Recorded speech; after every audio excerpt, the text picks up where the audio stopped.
Hi everyone. In today's tutorial, we will show you how to remove a pop-up from your website in Gohighlevel. Pop-ups can be useful for capturing leads, but sometimes we need to disable or delete them to improve the user experience or update our marketing strategy. Let's get started. To remove the pop-up in Gohighlevel, we just go to our site. On the left side of the page, select Sites. Then, click on the site we want to edit. Locate the site we want to update. For example, let's edit this one. Go to the landing page.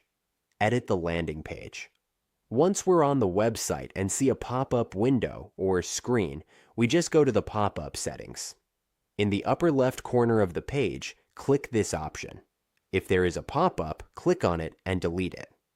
If there is a list of pop-ups, simply click and delete the one we want to remove. If we want to add a pop-up, just click this button.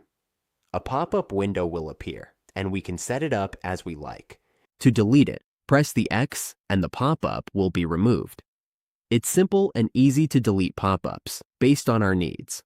Always review the page settings and test the site afterward to make sure everything displays correctly.